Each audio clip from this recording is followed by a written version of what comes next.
let me just kickstart with, I have a very small presentation. It's only 5 slides, but as you know, with 5 slides, I can talk for 5 minutes or I can talk for 5 hours. Yes. So, Yes. let's start, but I promise it's just going to be 10-15 minutes. Let me just share my screen. Even if it's 10 or 15 minutes, it's going to be impactful. So I have no worries on that. Even if you take us for 5 hours. Well, yes. You see my screen now? Yes. Okay.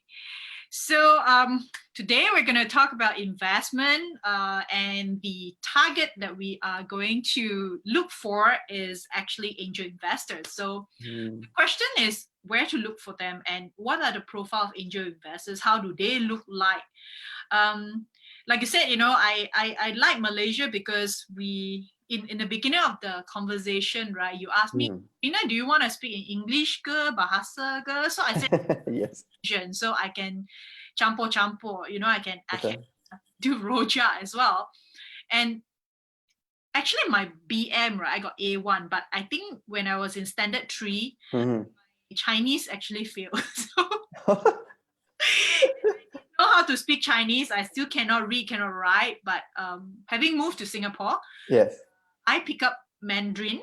Okay. So I can speak Mandarin quite fluently. I see. You cannot recognize the words unless karaoke lah. So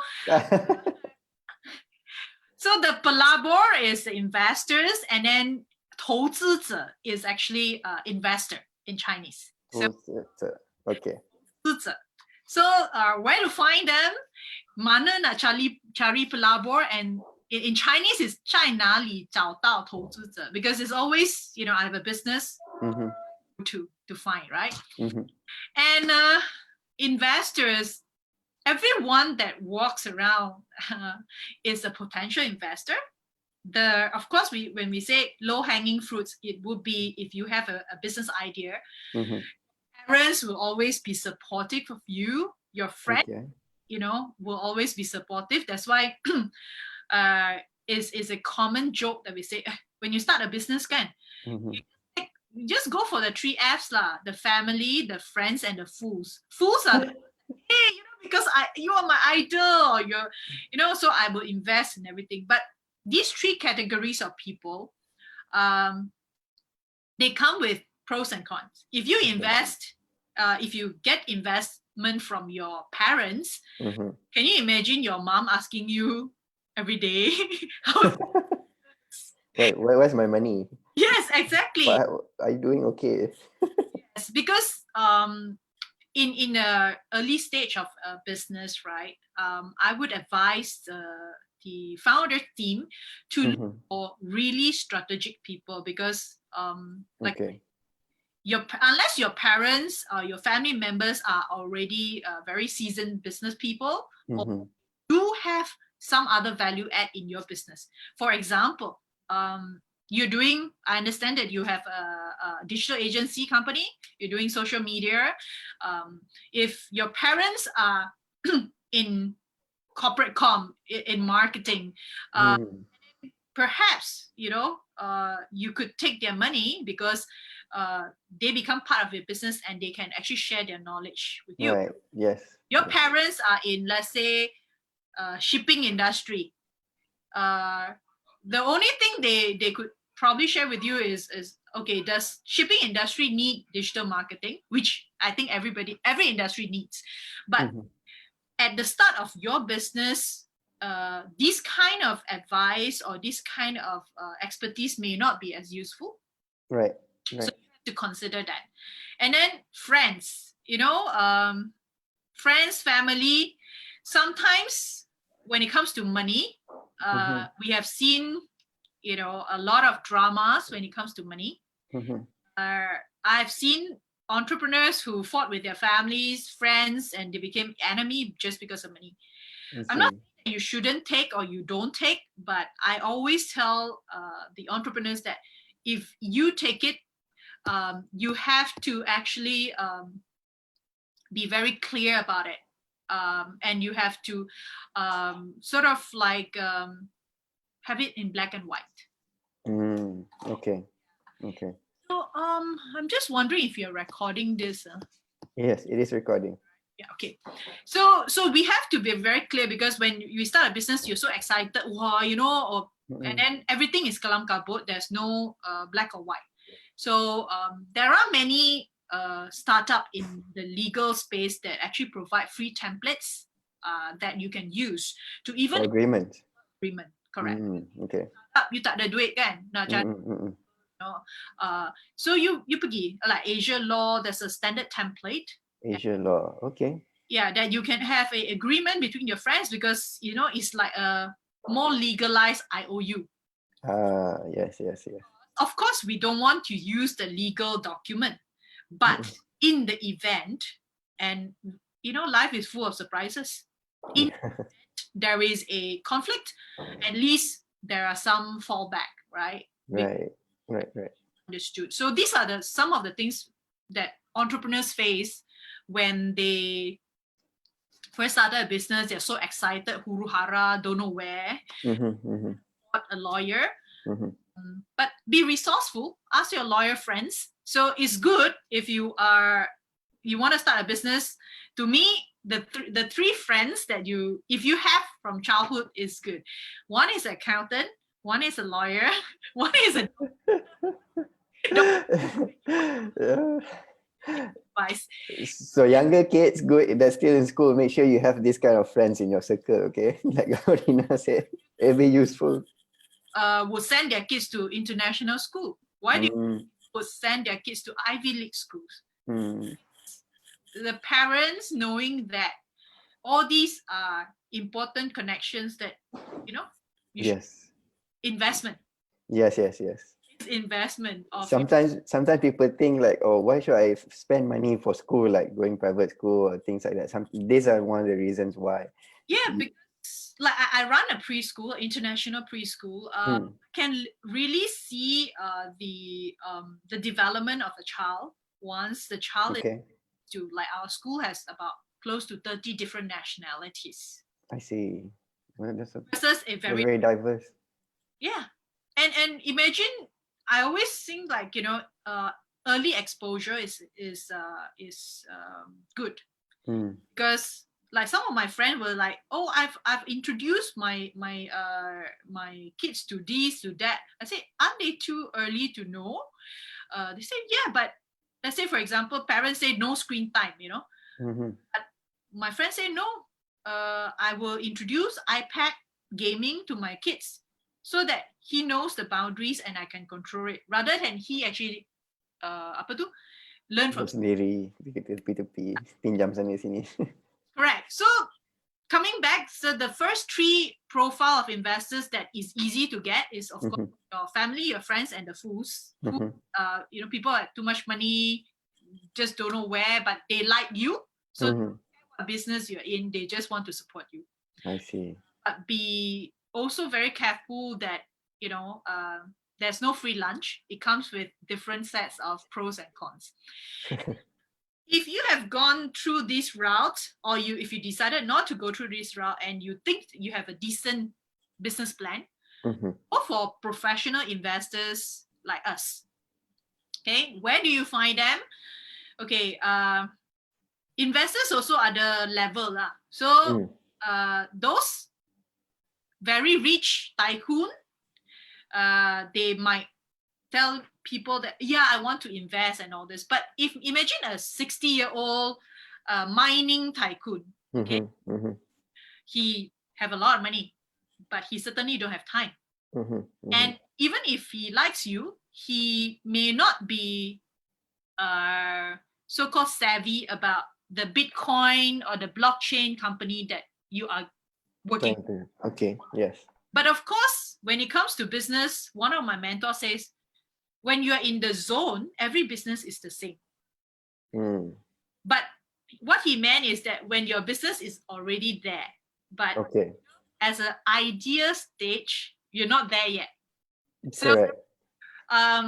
Good that you have these big names. I've seen startup who has all the Tan Sri, all the Dato, all the royalty. Okay, but they are just names there. it can actually impress investors, or you can turn off investors. For example, like me, kalau Nabil, your investor is some tuanku ke, some big shot ke, I will be like, wow, I'm on the same shareholder list as these people. I have to shut up, So I'll be so scared. Right. So you got to pick your investor really carefully. Some big names with a very small startup can double-edged sword, because the savvy investors certainly know that you're just putting that guy's name for show lah. Yes. He will work with you, he will mentor you every day ke. Right. But what we want is really investors that is so strategic. He or she brings with you them, their expertise, work in a company. Right. You realize I said the word building, okay? Because some are CXOs of a big MNC. Okay. Professional CEOs. They have never built a company. Yes. Someone who built it from the scratch and have done it before. You will see two different mentalities, because a big MNC CEOs, it's so easy to do something because all resources is there. You've got like talented GMs, MDs reporting to you. Yeah. Someone, Ahmad, who started his business, and now 20 years later he has a successful business.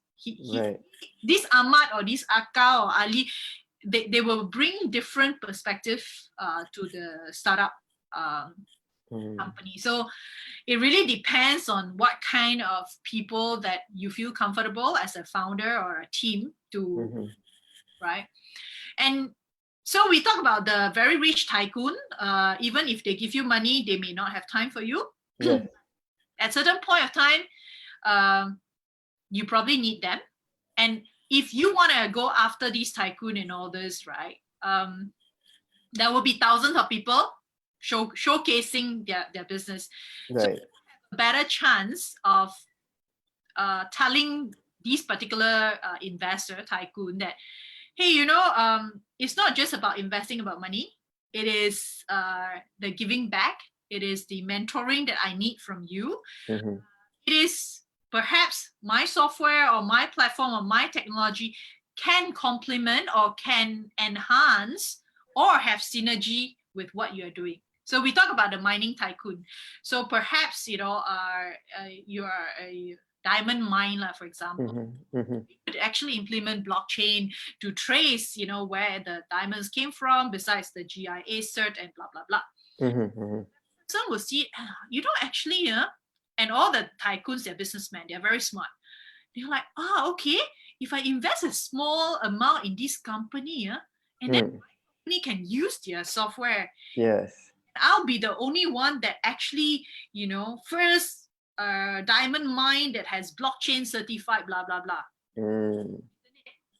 Yeah, it's a value add to his business also lah. Exactly. So you got to find that angle, because everybody will go and minta duit.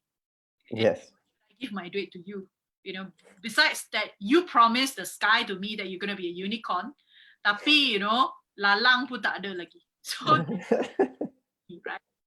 Then the second category is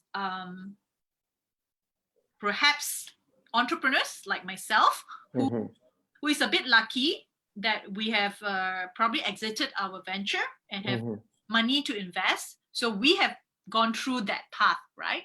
Right. To, of course, if I say 100% we want to give back, I'll be bullshitting you, because as an investor, you want to still make returns so that you can. Some investors are not like really looking at money.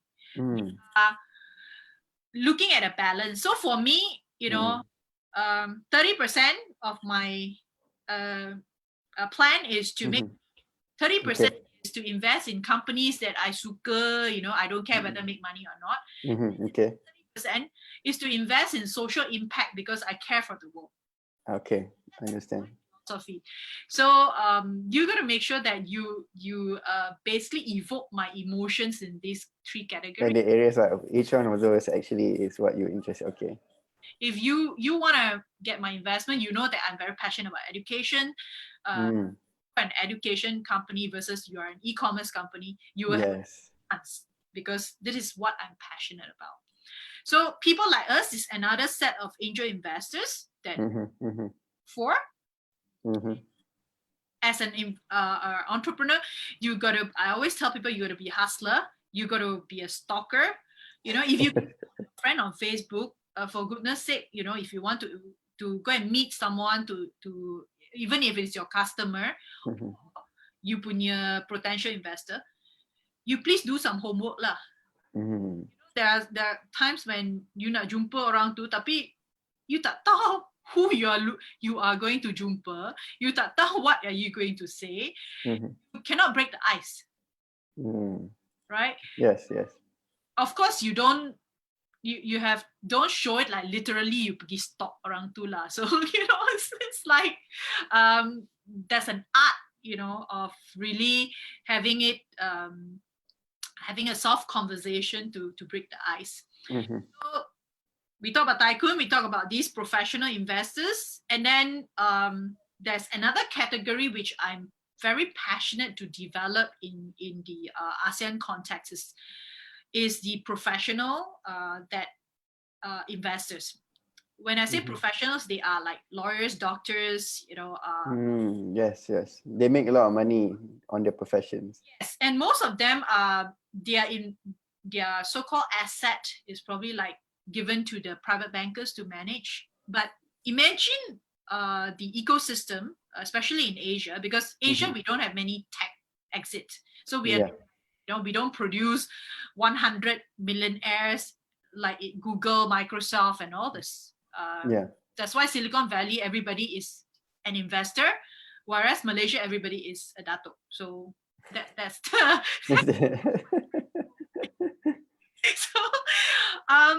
so in Asia we don't have that. A lot of professionals like they are not that savvy, because they spend a lot of work, you know, like if you're a doctor 24 hours a day, you be like, you know, in the hospital. Where do you get access and exposure to these startups?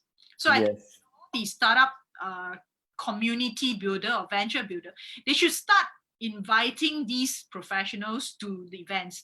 Don't just invite the same old people like myself, you know, to go to the event every year and repeat, you know, for the next 10 years. Because there's so much we can invest and there's so much only knowledge we can offer. But if you are a medical startup, and now with COVID, right, everybody is looking at medical. You have a hospital information system. If you have a medtech device, I would advise you to get someone from the medical field to invest in. Because they understand it too. Yes, exactly. While it is a technology company, how things work in a hospital, how things work in the pharma industry, in the medtech industry is very, very different.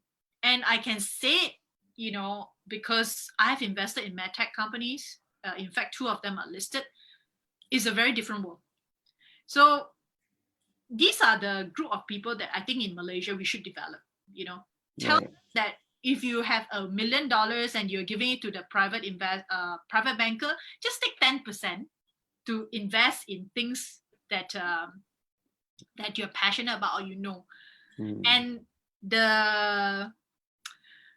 the trick that always works for these professionals is that, you know, if you're a professional at 50 something, you will have a crisis because you're too expensive. So you have a bigger chance of being get rid of.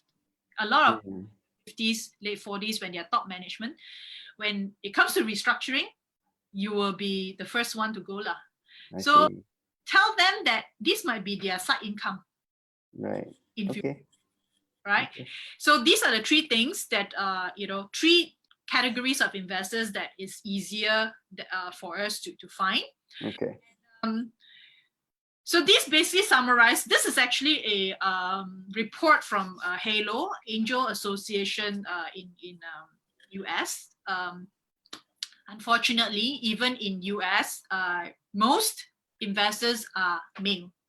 And of course, in Asia, lagi teruk lah, how many really women investors.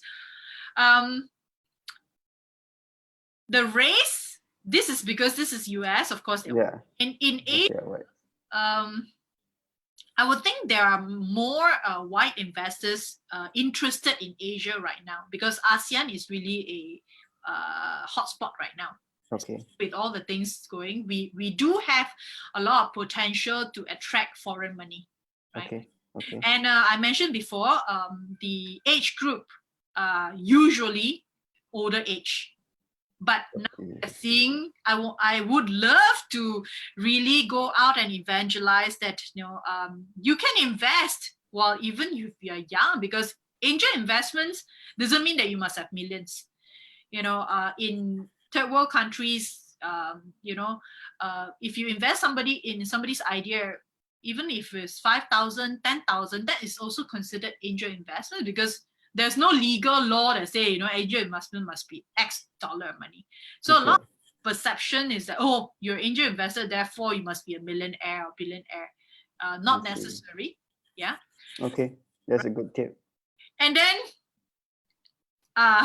ultimately, what does angel investment really want? No doubt, return on investment. Okay. If your parents invest in you, like send you to overseas to study, in their heart, of course, they hope that you return, and then you will be, taking care of them at old age. That is something very obvious. Okay. So when I invest in a company, I would, of course, look for my $1. Can you make it $2? Can you make it $3? Or can you make it more? Now, angel investor is someone, the reason why I think they call us angels, because we do have some good heart. And like I said, we probably have made it, some is already very comfortable in their life. Some have a very comfortable life, like the tycoons. But because we want to give back, we want to support good people. The last thing that not many people are aware of is the bragging rights.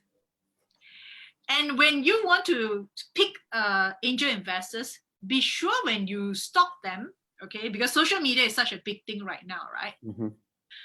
If your angel investors doesn't have a Facebook account or LinkedIn account or Instagram, it shows that they are very private. Okay.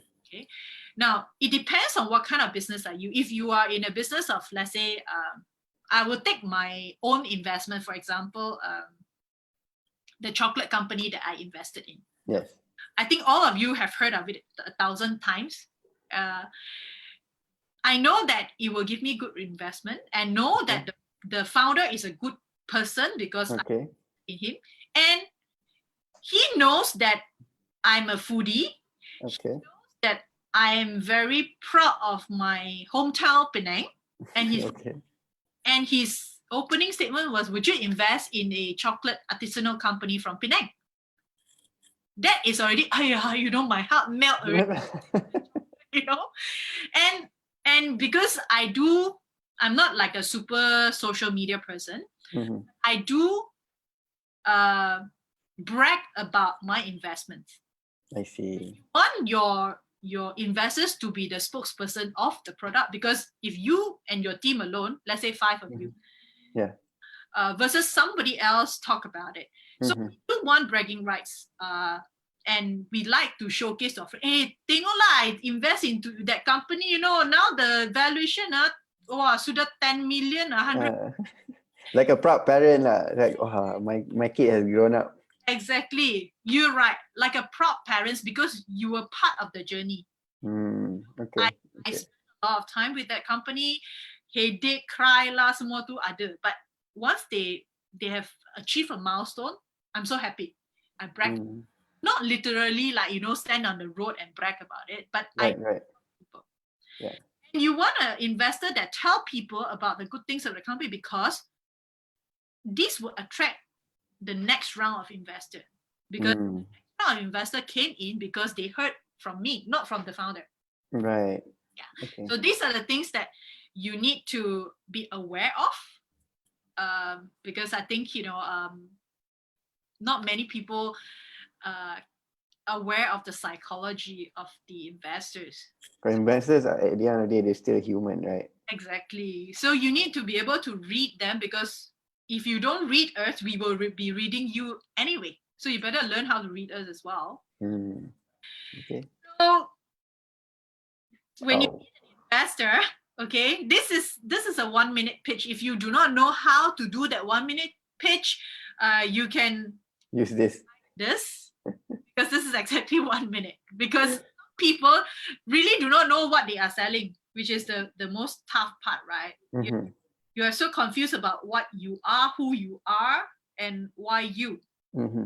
Mm-hmm. So I said, never mind, because practice makes perfect. Yes. You talk about your company, the more clarity you have. So I always tell them, if you don't have a chance to practice in front of a VC, just practice in front of the mirror, because self-confidence gives you a lot of plus point. Right? Okay. And the last thing I want to stress is that we as Malaysian or even Asian, we are so shy to talk about us. We are like, Allah, not really lah, not my lah, somebody else one, Humble lah. ini rezeki is not. But I said, if rezeki from above knocks on your door, you don't open the door, so the rezeki is just standing out there. Right? So why you need to claim your space? And if you want to, like Tini said yesterday, jadi usahawan, malu. So how do you sell? Hide in the room and sell even now, So you got to be comfortable in your own skin. Yeah, if not, then jadi telephone operator lah. But now telephone operator also you have yeah, no need was already, right? Yeah. So this would be like some of the tips that I would like to share with people who are listening, especially those who are in the fundraising mode, whether it's 10,000 is to raise $1 million. I think the basic soft skills important. Yeah. So that's all from me. Any questions you have? Thank you so much, Rina, for sharing all this. Very insightful. I mean, basically what Rina has been sharing for the past 20 minutes is just the fundamentals. And sometimes the fundamentals are the ones that will make you successful, because without them, you try to find something very shiny to try to impress the investor. Again, they're human. You have to speak their language the way that it's supposed to be. If you go back to the basics, and what Rina has laid out today is very, very good. Although some of you might think that you're at a level okay, this is basic, but again, don't forget about all this. And yeah, thank you so much, Rina, for all this. Really appreciate your time. And I hope you're doing well in Singapore. Yes, I am. And don't miss Penang food or Malaysian food too much. You should come back soon. Malaysian food here. So. Okay. Thank you, Neville. All right. Thank you, Rina. I'll talk to you soon. And thank you so much to everyone who's been watching Rice Bowl, Ricepreneurs #3. See you on the fourth one. Thank you. Thank you. Bye-bye. Bye.